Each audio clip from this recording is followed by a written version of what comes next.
Bienvenue dans le podcast à contre-courant, le podcast des mères audacieuses, le rendez-vous inspirant qui met en lumière des femmes et des hommes qui ont choisi de redéfinir leur trajectoire, de créer leur propre voie et de conquérir leur indépendance.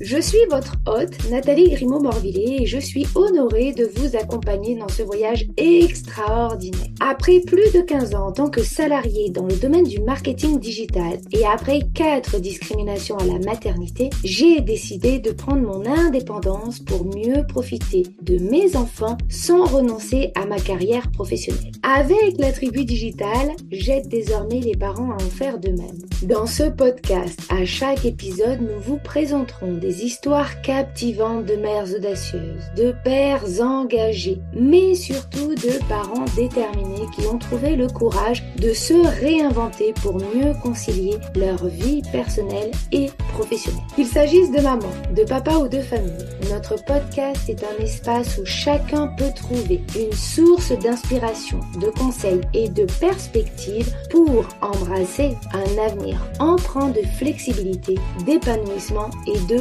conciliation ainsi que de succès. Si vous êtes à la recherche de nouvelles manières de penser et ou de travailler ou encore d'astuces, c'est le podcast qu'il vous faut. Prenez dès à présent votre boisson préférée et c'est parti. Retrouvons-nous dans le nouvel épisode du jour. Bonjour à toutes et à tous et bienvenue dans notre nouvel épisode de podcast à contre-courant, le podcast des mères audacieuses.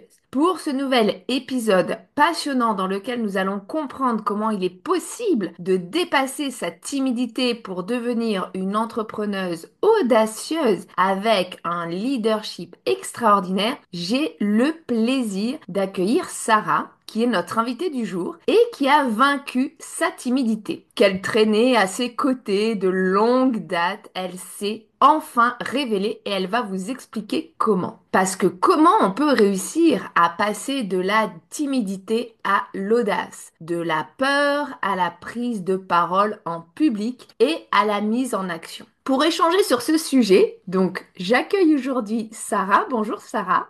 Bonjour Nathalie, bonjour tout le monde. Je suis ravie de t'avoir aujourd'hui à mes côtés. Eh bien moi aussi.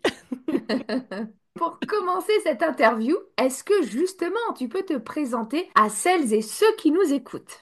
Oui, alors moi je suis Sarah avec deux R A H, hein, c'est mon papa qui s'est trompé la naissance, donc comme ça vous m'oublierez pas. J'ai 39 ans, c'est l'année de mes 40 ans au moment où on fait cet enregistrement. Je suis mariée à l'homme que j'aime, ça fait 10 ans cette année, et je suis maman de 2 enfants. En fait, mon mari et mes enfants m'aident à me transformer et à devenir quelqu'un de confiant, d'audacieux, etc. Et sinon, je me qualifierais comme une amoureuse des gens. J'aime les gens, je suis passionnée par les relations humaines, j'aborde des gens dans la rue, etc. J'aime créer des connexions profondes avec les gens. Et en fait, ma mission ici, sur cette terre, c'est vraiment de former des leaders courageux, audacieux, inspirants. Ce que je fais avec mon entreprise, c'est plutôt des managers, etc. Mais finalement, je fais ça au quotidien, même avec toutes les personnes que j'entoure. Parce que pour moi, être un leader, c'est quelqu'un qui a de l'influence positive déjà sur soi-même et sur les autres. Et je pense que moi, ma contribution que j'apporte au monde, c'est celle-ci. Si tous les humains sont conscients de leur leadership, ce dans quoi ils excellent et qu'ils influencent le monde positivement, même les enfants, hein. Moi, mes enfants, je les coach aussi, je me dis que le monde serait différent. Donc voilà en quelques mots. En tout cas, une superbe passion, on va y revenir parce que ça n'a pas toujours été le cas. Oui, Tu oui. vas nous expliquer. Alors, tu nous disais, tu as 2 enfants depuis combien de temps? Alors depuis 8 ans et 5 ans. Bon, des petits mais qui commencent à grandir quand même, qui Oui, commencent à oui, devenir oui. autonomes. Ouais, absolument. Peux-tu nous raconter comment nous nous sommes rencontrés? Oui, alors c'est marrant parce que en fait la première fois qu'on s'est parlé, mais je t'avais pas reconnu, c'était à la soirée Ramène ta fraise et elle a fait une soirée en juillet 2024 à Paris. On avait discuté ensemble. T'avais parlé d'un trauma que t'avais eu dans ton enfance, etc. Ouais, une agression sexuelle, ça m'a vraiment marqué et je me suis dit mais j'aimerais trop la retrouver. Et j'ai demandé aux filles de mon groupe, donc parce qu'on avait un groupe WhatsApp aussi avec chers participants du groupe. J'avais pas ton prénom, est-ce que vous connaissez une fille, elle a subi une agression sexuelle assez grave, etc. Et personne m'a répondu. Et puis après, j'avais commenté mon post et je suis partie voir ce que tu faisais. Et j'ai kiffé, j'ai trop aimé l'énergie. J'ai dit mais t'es trop forte, comment tu rédiges, etc. Puis on a commencé à échanger là-dessus. À travers ton contenu, j'ai vu au fait que t'avais des belles valeurs. Et puis après, quand tu m'as interviewé, ben, je me suis rendu compte que je t'avais vu. C'était toi que j'ai vu à la soirée, quoi. C'est vrai, effectivement, que c'est l'avantage aujourd'hui des réseaux sociaux, c'est qu'on peut retrouver des personnes qu'on a vues, qu'on Ouais, a perdu de vue, ou sur lesquelles, en fait, on s'était dit, ah, ça serait bien d'eux, et puis finalement, sur l'événement, on n'a pas eu le temps, et c'est vraiment extrêmement puissant. absolument.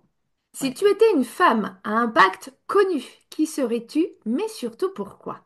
Alors moi j'aime beaucoup Oprah Winfrey. C'est une femme, déjà elle utilise les médias. En fait, elle était connue à la télé grâce à son émission là, Oprah Winfrey Show. Et je trouve qu'elle a une aura, cette femme, quand elle s'exprime. Elle a beaucoup d'impact. Elle est calme, elle a beaucoup de sagesse, mais d'une autorité naturelle. Et je trouve que vraiment son média, c'est la télé. Donc maintenant, bon, il y a YouTube, mais à l'époque il n'y avait pas. Et moi aussi, je suis une femme de médias en fait, pour faire passer des messages puissants profond au monde entier. Et je trouve que cette femme aussi, Oprah Winfrey, elle est philanthrope, donc c'est vrai qu'elle est multimillionnaire, etc. C'est une femme noire aussi, il n'y en a pas beaucoup qui ont ce niveau de succès et qui est restée quand même très généreuse et qui n'a pas oublié d'où elle vient. Moi, j'ai un milieu modeste, très très modeste, et je trouve que cette femme, quand elle parle, elle a beaucoup d'humilité et c'est important de rester connecté à d'où on vient, malgré le succès. Voilà. Tout à fait. C'est vrai de ne pas avoir la tête, on va dire, qui enfle Ouais, comme un compteur à gaz ou c'est voilà, ça. les pieds ou je ne sais quoi. Mais Ouais, c'est ouais, vrai que malheureusement, certaines personnalités, dès qu'elles rencontrent le succès, en fait, n'arrivent pas à ouais, gérer c'est ça. cette partie-là Ouais, et rester connecté à ses valeurs, rester connecté à qui on est, ouais, c'est absolument essentiel pour pas se perdre. c'est ça. Absolument. Pour entrer dans le vif du sujet, donc justement, on a préparé cet épisode et tu me racontais avoir été une petite fille et une jeune femme extrêmement timide. Alors, on n'a pas la pression aujourd'hui, Oui. maintenant, quand tu nous parles au micro, mais est-ce que tu peux nous expliquer comment ça se manifestait dans ton quotidien?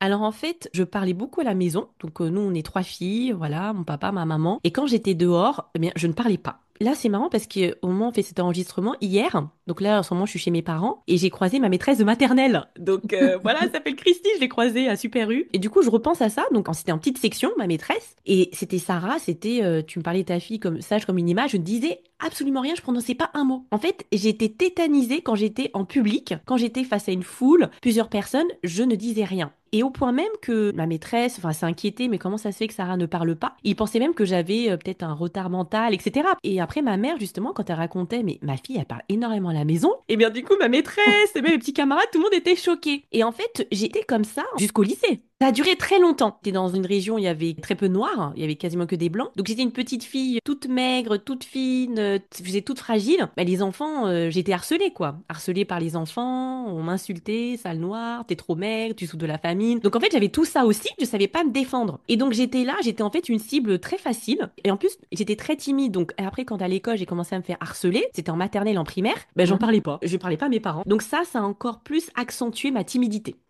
Ah oui, effectivement. Et donc après, tu t'es complètement renfermée. Oui, complètement enfermée. J'avais déjà pas un bon démarrage, on va dire. Et puis après, c'était vraiment catastrophique. Bon, qu'est-ce qui t'a poussé justement à sortir de cette timidité? Parce que c'est pas facile une fois qu'on est dans ce chemin-là, qu'on se dit, ouh là Ouais, là, faut pas que je sois visible, faut pas que je fasse de ouais. vagues, faut pas que je m'impose. Qu'est-ce qui finalement t'a fait prendre le contre-pied et puis à terme envisager l'entrepreneuriat, puisque maintenant tu es entrepreneuse? Oui. Alors, on va accélérer un peu. Alors, c'est vrai que déjà, ça a commencé au lycée. Je suis arrivée dans un lycée où il y avait plus de mixité, on va dire. Mhm. Donc, j'avais jamais vu autant de noirs et tout ça. Je fais waouh. Et j'ai commencé à être populaire. Moi, je suis grande et fine. Donc, quand j'étais dans ma campagne, là, les gens me trouvaient moche, etc. Et là, les garçons commençaient à me regarder, etc. Donc, je voyais que mon physique pouvait être un avantage. Je me rappelle, en cours d'anglais, moi, j'ai toujours aimé l'anglais. J'avais un accent. Et je pense qu'au fond de moi, j'avais un côté un peu extraverti que je n'osais pas montrer. Et quand, par exemple, on était en cours d'anglais, bah, je parlais avec un accent mais incroyable et ma prof elle me disait mais Sarah mais on dirait que tu fais du théâtre et tout et moi quand j'entendais ça je voulais être invisible je dis non non je veux pas être visible et du coup il y avait une ambivalence une dualité avec moi-même je me rendais compte que quand je parlais je pouvais avoir de l'impact mais ça me gênait en fait cette image et petit à petit en fait donc je me suis dit ok mais je veux pas trop exploiter ça et après en BTS aussi pareil j'ai fait mes études je suis allée jusqu'en master quand je faisais les mémoires et tout que je présentais à l'oral mais les gens me regardaient je me rappelle le mémoire de licence il y avait trois personnes dans le jury ils m'ont dit non mais Sarah on n'a jamais vu une présentation comme ça. Vous irez très loin. Et pendant toute l'année, j'étais timide et introvertie quand on faisait les travaux de groupe. Donc en Mhm. fait, là, je commençais à prendre conscience de l'impact que je pouvais avoir. Et mes amis proches, ils me disaient, mais Sarah, t'es vraiment ambivalente. T'as un côté extraverti envers nous, t'es faux folle, etc. Et quand t'es dans un environnement un peu plus inconnu en groupe, t'es assez timide. Donc après, j'ai continué comme ça. Je suis lancée dans les ressources humaines, donc j'ai eu un poste CDI, responsable RH. Et là, pareil, dans les interactions en public, j'étais toujours très gênée en réunion, donc je disais rien. Et je me dis, mais c'est pas possible. J'ai envie de parler, mais j'ose pas. Mm. Et en fait, ce qui m'a révélé, c'est quand je suis tombée enceinte de ma fille. Donc premier enfant, j'étais toujours un peu timide au travail. Voilà, je disais rien. La bonne salariée qui ferme sa bouche, qui travaille beaucoup, comme un peu une esclave en fait, hein, et qui sourit tout le temps en fait, alors C'est qui est au ça? bord du burn-out. Et après, quand je suis tombée enceinte de ma fille, donc c'était en juin 2018, là j'ai eu un peu une crise existentielle. Là, je me suis posé des questions, j'ai dit, je ne peux plus rester comme ça. Et c'est Mm. comme si j'ai eu un appel, moi je suis très croyante, c'est comme si une voix, l'intuition, une forte intuition qui me disait, mais tu peux pas rester comme ça. Je me suis toujours posé la question de l'entrepreneuriat, etc. Je me suis dit, mais je suis responsable RH, les gens m'aiment bien, mais je sens que les gens, je peux les aider plus en profondeur. Et là, ça a été le démarrage. C'est-à-dire que je me suis dit, les gens vont trouver ça bizarre, mais là vraiment, j'ai préparé mon départ. Je me dis, je vais quitter le salariat avec mon mari. On s'est dit, tu vas perdre 1 000 euros. Il faut que j'exploite mon potentiel. J'ai un truc, peut-être en art oratoire, que les gens me disent. Moi, j'ai toujours voulu être invisible. Les gens me remarquaient par mon physique et me remarquaient le peu d'interventions que je faisais. Et ça avait de l'impact. Donc, je me suis dit, je vais aller jusqu'au bout de ça. Waouh, donc effectivement, ça a pris du temps, mais Ouais. finalement, tu t'es rendu compte que tu pouvais être différente et avoir de l'impact sur les gens. Quand tu t'es justement lancée dans l'entrepreneuriat, quels ont été tes premiers pas concrets pour pouvoir arriver là où tu es? Et puis, bien sûr, as-tu rencontré des obstacles particuliers, peut-être liés à ton enfance, liés à ta timidité, liés à des choses en fait que peut-être tu as essayé d'enfouir et qui sont peut-être à certains moments donnés revenues à la surface? Et si oui, comment tu as réussi à surmonter tout cela? Alors absolument, quand je me suis lancée, donc en tant qu'entrepreneur, j'ai tout de suite pris un business coach parce que moi j'étais pas sur les réseaux. De par ma grande timidité, j'avais sur LinkedIn, j'avais peut-être 100 abonnés parce que j'étais responsable RH pour gérer mes recrutements, Instagram rien, YouTube rien. Et je me suis dit bon, j'ai peut-être du potentiel, là on a fait un gros sacrifice financier avec mon mari, il faut que je cartonne. J'ai payé un business coach pendant 1 an, j'ai payé ses accompagnements, il m'a appris à me vendre. C'était du coaching individuel au démarrage qu'il faisait et en fait il a vu mon potentiel, il m'a dit mais Sarah, t'as un truc en art oratoire, t'as vraiment quelque chose. Il m'a dit essaie de faire des vidéos. Parce que quand tu parles, t'as un truc. Je suis vraiment reconnaissante parce que ce mentor, il a vraiment contribué à changer ma vie parce qu'il a vu ma puissance, que moi, je voyais peut-être qu'à 10%. Il m'a dit, fais des vidéos, je pense que ça va marcher pour toi. Et ce que j'ai fait, donc mon mari, qui travaille dans les bureaux, mais qui est très doué pour les vidéos, donc je suis vraiment reconnaissante, on a créé une chaîne YouTube, première vidéo YouTube. Et là, j'ai parlé comme ça naturellement. J'ai envoyé ça à mes amis, à la base, hein, j'avais 0 abonnés. Et là, les gens ont pleuré. Mes amis m'ont dit, Sarah, tu parles comme une YouTubeuse. Mes amis de 20 ans. Enfin, tout le monde était choqué. Et après, et tu vois, mon coach m'a dit, tu vois, Sarah? J'ai dit, ah ouais, je savais pas que je pouvais avoir cet impact. Et en fait, même moi, j'étais choquée. J'ai dit, mais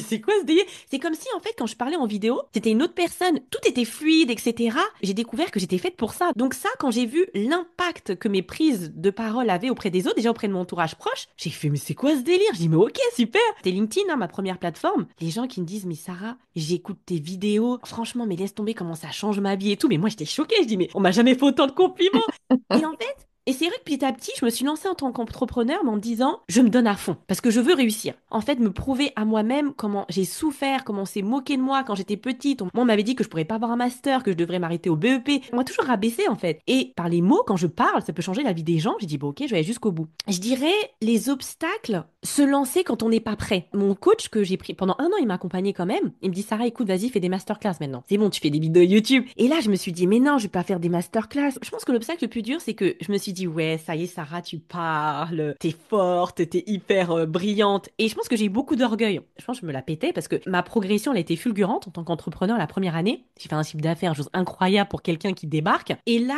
moi, je pensais que le monde était à moi. Mm. Voilà, parce que j'ai tellement progressé vite, on m'a tellement mis des bâtons dans les roues pour la première fois, les gens me voyaient comme un messie. Et je me suis dit, je peux pas échouer. Je me suis dit ça.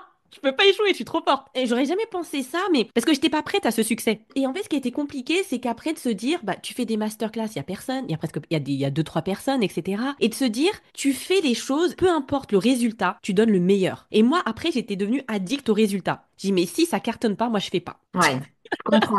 Tu vois? Ouais, je Et comprends tout à fait, effectivement, parce que quand j'ai lancé donc la tribu digitale, au début, ça a été un peu pareil et je me suis un peu perdue. ouais, Effectivement, j'ai dû revenir au basique en me disant, mais en fait, je veux pas accompagner des milliers de personnes et perdre la relation avec chacune, mais ouais. moins de personnes et avoir une réelle relation avec les membres en fait de ma communauté. Et j'ai dû faire un travail effectivement important pour ne pas aller chercher plus de chiffre d'affaires Parce que c'est ce qu'on entend hein, tout le temps sur Internet. Il faut aller chercher plus et plus et plus, mais on est dans un monde fini. Donc à un moment donné, on peut pas aller chercher de l'infini en termes de chiffre d'affaires. Tous les marchés et toutes Ouais, les actions ont, on va dire, un point complètement fini. Et ouais. c'est vrai que voilà, j'ai dû faire un peu comme toi, pas mal de travail pour dire, ok, mais en fait, c'est quoi mes valeurs? Est-ce que c'est vraiment d'aller chercher plus de chiffres? Est-ce que c'est de mieux accompagner mes membres? Est-ce que, etc. Et donc, pendant 2 ans, j'ai fait tout un travail sur moi et sur mes valeurs pour pouvoir me reconcentrer sur ce qui était vraiment important. T'as entièrement raison. Et moi, justement, dans ta question, tu parlais des obstacles. Je me suis rendu compte que, justement, cette quête, j'étais un peu devenue addict à je veux vraiment être acceptée, être aimée par les autres, être visible pour que les gens m'aiment, etc. Et j'ai réalisé d'une manière très violente que mon passé, j'étais pas assez guérie de mon passé. Donc, l'ambition que j'ai, je sais que j'ai une très grande ambition qui est connectée à mes valeurs. Mes blessures de mon passé n'étaient pas guéries. Notamment, j'ai été violée dans mon enfance et aussi battue par ma maîtresse pendant 1 an quand j'étais en CE1. Elle me frappait vraiment, elle me donnait des baffes, etc. Ces deux gros traumas et d'autres choses aussi, ça me limitait dans mon évolution. Et ça faisait que, en fait, j'avais des grosses variations émotionnelles, je manquais de stabilité, j'avais pas d'ancrage. J'ai dû vraiment faire un travail en profondeur pour guérir vraiment de mon passé, me libérer de mon passé pour que ça ne puisse plus me ralentir dans mes ambitions et accepter de respecter le processus parce que je suis quelqu'un, effectivement, parfois je vais trop vite. J'ai eu plusieurs mentors, une mentor notamment qui a contribué à changer ma vie, qui me disait Sarah, respecte le processus. Tu peux pas accélérer les choses. Mm. Donc j'ai appris, mon ambition c'est bien, mais en fait respecter mon processus de transformation intérieure pour que je puisse vraiment impacter, rentrer dans ma mission, dans mon appel et durer dans le temps. C'est pas évident parce que c'est très douloureux. Il y a beaucoup de personnes qui le font pas, même des coachs. Donc moi j'ai 3 casquettes. Je suis coach, je suis conférencière, je suis formatrice, consultante et créatrice de contenu aussi, hein, parce que je crée beaucoup de vidéos, etc. sur YouTube, podcast. Et j'ai remarqué que souvent les gens, ils veulent pas faire ce travail en profondeur. Il y a un psychiatre qui s'appelle Carl Jung qui disait que les personnes, elles veulent être, je paraphrase sa citation, veulent être lumineuses, mais elles ne veulent pas travailler sur leurs ombres en fait. Elles Mm. veulent pas de ça. Et moi, j'étais la première. Moi, je voulais, ouais, Sarah, t'es géniale, Sarah, mais on t'adore, etc. Genre, que ça me paillette. Et je voulais pas travailler sur moi parce que je dis, mon passé, j'en veux pas. Je veux pas avoir mon passé, ça me saoule, quoi. Et j'ai compris, et c'était inévitable, que, en fait, je ne pourrais jamais rentrer dans ma destinée, jamais avoir l'impact que je veux dans le monde si je faisais pas ce travail. J'ai compris, donc, c'est un travail à faire tout au long de sa vie. Mais là, vraiment, je suis peut-être à 80%, ce qui fait que je suis meilleure dans tout. Je suis meilleure avec mes clients. Du coup, les clients que j'accompagne, ils sont quand même chargés, ils sont un gros manque de confiance en soi, ils ont des traumas quand même assez lourds et j'ai des transformations spectaculaires parce que moi, je travaille aussi sur moi en Mm. permanence. Donc, ce que j'ai compris, c'est que plus j'arrête de faire semblant, moi, dès que j'ai des problèmes, je cherche à trouver des solutions. Souvent, quand on a des problèmes, c'est qu'on est responsable de certaines choses. Donc, moi, j'arrête de chercher à l'extérieur, je regarde à moi-même, je dis, OK, quels sont mes problèmes? Comment je peux les résoudre? Qui peut m'aider à résoudre mes problèmes? Et je fais ça en permanence. Ce qui fait que aujourd'hui, je suis vraiment reconnaissante. J'ai pas fini encore ma mission, je suis encore tout au début. Eh bien, mon impact, il est meilleur parce que les problèmes, pour moi, chaque problème doit avoir une solution. Tout à fait. Moi, je Tu suis vois. totalement d'accord avec toi, effectivement. Et c'est un peu mon leitmotiv. C'est tout problème, que ce soit interne ou externe, hein, on doit pouvoir trouver une solution. C'est peut-être pas le truc idéal, mais si ça fonctionne pour 80%, on a tout C'est gagné, en ça. fait. C'est ça. Absolument. C'est vraiment ça. Et c'est vraiment ce mindset, je suis contente que, avec les personnes que j'accompagne, que je transmets, moi, mes clients, ils me disent, en fait, Sarah, on a plein de problèmes, mais à tes côtés, on a l'impression que c'est facile. Parce qu'en fait, c'est quoi dans la vie? L'idée, c'est que moi, les personnes, je les accompagne, c'est-à-dire que quand il y a la tempête, il faut qu'elles restent debout. C'est quand tout va bien, on s'en fout. Mais quand tout va mal, souvent les gens s'écroulent. Et là, il C'est n'y a plus ça. personne. Un leader, c'est quoi? Il y a la tempête, franchement, c'est la merde partout, mais la personne, elle est debout et elle continue à impacter et influencer. Et les gens que j'accompagne, bah, du coup, je les aide dans. C'est ce que je fais dans ma vie, parce que moi, j'ai plein de problèmes comme tout le monde, mais je suis là. Vous voyez, j'ai le sourire, je suis là. Parce que je connais, je sais qui je suis, je connais mon identité et je connais quand même pas mal de ressources internes que j'ai pour pouvoir résoudre les problèmes. Et c'est ce que je transfère aux autres. Et franchement, les personnes, quand elles sont conscientes, disent ah ouais, j'ai plein de problèmes, mais je suis capable de les affronter. Tu vois, c'est bien, les personnes se sentent en paix, en sécurité, et ça roule. C'est clair, mais c'est vrai que c'est une sacrée force Ouais. de pouvoir prendre les problèmes et comme tu le dis, de pas s'écrouler à la Ouais. moindre difficulté parce que on a une impression qui est complètement biaisée avec les réseaux sociaux, qui est que chez les autres tout va bien. Mais chez les autres, il y a aussi des emmerdes, il y a aussi Ouais, des c'est ça. problèmes C'est plus ou clair. moins graves. Certains vont avoir des problèmes financiers, d'autres de santé, d'autres de relations avec la famille, etc. ça doit pas nous empêcher de vivre et prendre les problèmes les uns après les autres et se dire, je suis capable de les résoudre, je suis capable de trouver une solution. Comme on disait tout à l'heure, c'est peut-être pas la solution idéale, mais c'est une solution qui fonctionne à 80%, donc ça fait le taf, Ouais. tout simplement. Et ben, ça change complètement la perspective. Et Ouais. effectivement, comme tu le dis, souvent, on se dit, ah ouais, cette personne, elle a toujours le sourire, tout va bien pour elle. Mais non, elle a toujours le sourire, mais elle a Ouais. autant d'emmerdes que les autres, en Ouais. fait. C'est ça. C'est ça.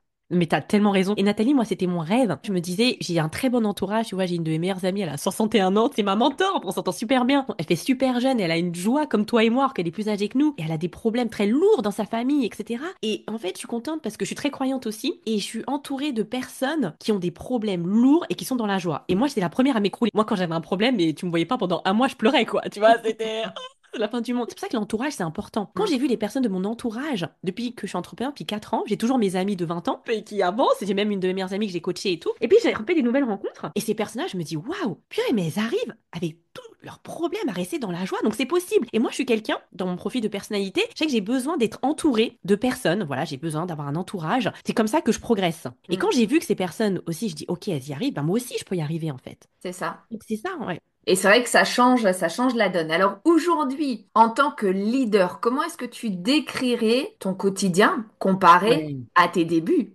En fait, c'est-à-dire que, tu vois, là où moi je fais cette vidéo, je suis aussi chez mes parents et j'avais prévu de finaliser une formation ce matin pendant 2 heures. Il y a ma fille qui a fait un cauchemar, donc j'ai dû rester avec elle pendant 2 heures, donc j'ai pas pu faire ma formation. Et l'idée, c'est que par rapport à mes débuts, je gère très bien les imprévus. C'est-à-dire que, en fait, parfois j'ai mon planning et après il y a le planning de la réalité.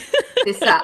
Et Surtout en l'idée, tant que maman. en tant que maman, parce qu'en fait, là, je suis là, donc je travaille un petit peu le matin, mais je reste avec ma famille, etc. J'ai appris à lâcher prise, parce que moi, je voulais garder le contrôle. J'ai dit non, mon planning, c'est ça. Mais comment? Avec les enfants, ils sont malades. J'étais trop rigide, quoi. J'ai dit, mais c'est pas possible, j'arrivais pas. Et en fait, avec le temps, j'ai pété un coup, quoi. Je suis légère, je lâche prise. Donc, en fait, j'ai mes objectifs du jour. Donc là, j'ai mes priorités, et c'est devenu naturel, parce que moi, j'étais la reine du débordement. Je tiens à le préciser. Ceux qui, mes chers auditeurs, voilà, j'étais mais débordée. Mon mari pourrait témoigner, mais j'étais perdue. Et aujourd'hui, tu vois, donc je pense que tu es plus organisée que moi. Tu vois, je dis en toute sincérité, Nathalie, tu as un niveau plus avancé, mais je suis pas mal en termes d'organisation, ça va. Mais je peux encore progresser, parce qu'on progresse sans cesse. On peut Et en fait, toujours maintenant, progresser. on peut Mm. toujours progresser. Et c'est ça qui est bien. Donc, c'est un décomplexé, tu vois. Et je me dis, aujourd'hui, j'ai mes grosses priorités. Donc, en fait, dans une journée, j'ai peut-être 3, 4 priorités. C'est vraiment essentiel que je les fasse. Et après, j'ai des tâches annexes. Si je les fais pas, c'est pas grave, j'ai après reporter. Et ça, c'est vraiment inné. Donc, je me suis fait coacher, hein. Moi, j'ai eu plus de 4 mentors en 4 ans, etc. J'ai investi plus de 20 000 € avec des coachs mentors, hein, je tiens à le préciser. Et je le regrette pas du tout. Et je continue de le faire parce que moi, j'ai besoin de voir des mentors qui m'aident à me transmettre comment ils ont réussi. Donc là, l'organisation, maintenant, tu as des objectifs à atteindre, ambitieux, ok, il n'y a pas de souci. Mais après, il y a des aléas de la vie qui font que parfois, il faut lâcher,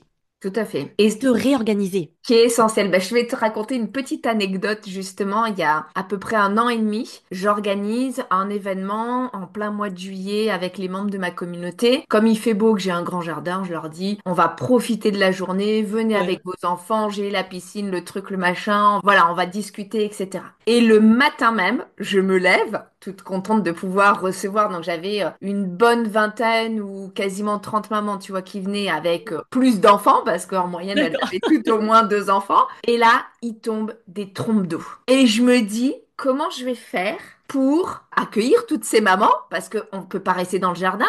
Et Ouais. puis chez moi, il y avait quand même des petits. Donc moi, j'ai des grands maintenant, ils sont adolescents. Donc j'ai plus toutes les barrières de sécurité, les trucs, Ah les ouais. machins. Et je me suis dit, il y a un escalier, il y a des choses fragiles, etc. Avec autant d'enfants, ça va pas être possible. Et là, j'ai tellement l'habitude maintenant, c'est devenu, tu vois, un réflexe que je réfléchis à 2, 3 solutions. Je dis à mon mari, écoute, je vais appeler la mairie et voir s'ils ont une salle de disponible. J'appelle la mairie, je leur dis, voilà, j'ai un événement dans 3 heures, hein, il devait être 9 heures, tu vois. Les mamans arrivaient à midi. J'ai un événement dans 3 heures, il pleut des trombes, est-ce que vous avez une salle de disponible, machin. Et là, ils me disent, ben oui, on a telle Ouf. salle de disponible. Et en fait, en moins de 3 heures, du coup, je réorganise tout ce que j'avais prévu à la Ouais. maison. Je déménage, Waouh. le déjeuner, etc. Je dis aux mamans, bah finalement, c'est plus à telle adresse, c'est à telle adresse que vous venez. Et je réorganise tout. Et là, toutes les mamans me disent, waouh, t'as une capacité de folie à Ouais. prendre un imprévu imprévu parce que vraiment il tombait des trombes d'eau et finalement être organisé, j'ai dit bah oui mais en fait ça fait des années que je le fais. Donc C'est ça. maintenant dès que j'ai un imprévu, plutôt que parce que j'aurais pu m'apitoyer en disant ah non mais c'est le seul jour où je reçois du monde et oh la météo elle est pas avec moi et machin et bidule, et bah du coup j'ai cette capacité parce que mon esprit tout de suite paf paf paf paf il va regarder, il va dire ok solution 1, solution 2, solution 3, bon la solution machin c'est la plus intéressante, allez on essaye celle-là, si ça fonctionne pas on ira sur la solution 2 ou sur la solution Ouais. 3. Et ça change complètement la donne parce que du coup on voit plus la problématique comme un obstacle du genre Ouais. l'univers est contre nous, mais on se dit bon bah ok, bah je réadapte, je trouve une meilleure solution et puis on a passé une journée extraordinaire malgré le fait d'être à l'intérieur plutôt que d'être à l'extérieur, et en plus comme c'était une grande salle, bah, les enfants ont pu jouer, faire du bruit, il n'y avait pas de risque en fait qu'ils tombent, qu'ils se fassent mal, etc., etc., et donc c'était top.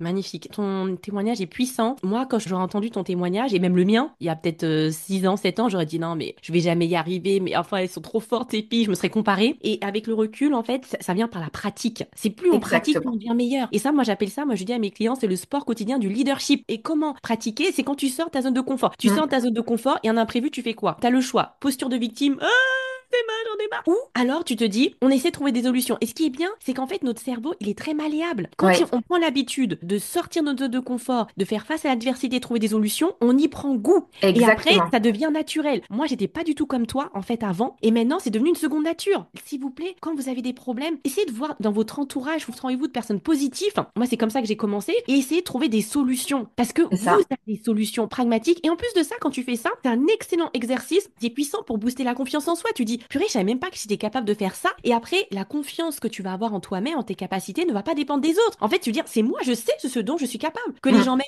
ou même pas, je m'en fous. Vu tout ce que j'ai traversé, tout ce que j'ai fait, bah, je gère, quoi. Il n'y a pas de souci, j'y vais.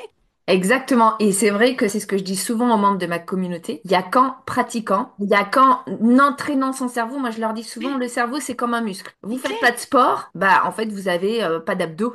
Il n'y a pas de magie. Vous faites du sport, vous faites des abdos tous les jours. Ça va peut-être prendre du temps, mais vous allez finir par avoir des abdos. Et bah là, c'est pareil pour le cerveau. C'est un muscle. Et en fait, si on l'entraîne pas, bah, il est tout mollasson. Si on Ouais. l'entraîne, il devient plus fort et comme tu dis, après ça devient une routine. C'est-à-dire qu'en fait, moi c'est vrai que souvent dans mon entourage, on me dit waouh, chaque fois qu'il y a un problème, tu trouves des solutions. Bah ouais, parce qu'en fait, je réfléchis même plus, entre guillemets. C'est-à-dire que naturellement, il y a un obstacle, mon cerveau va me dire ok, solution 1, solution 2, solution 3, laquelle a l'air la mieux? Hop, allez, je tape d'abord celle-là, ensuite celle-là si c'est pas possible, ensuite la troisième. Ouais. Et finalement, ça devient un peu mon quotidien. C'est ça. C'est-à-dire que c'est mon cerveau qui est, on va dire, mes abdos, parce que moi j'en ai pas, mais j'ai pas d'abdos. Mais voilà, c'est mon cerveau qui a été entraîné comme ça. C'est vrai que ça fait une différence extraordinaire.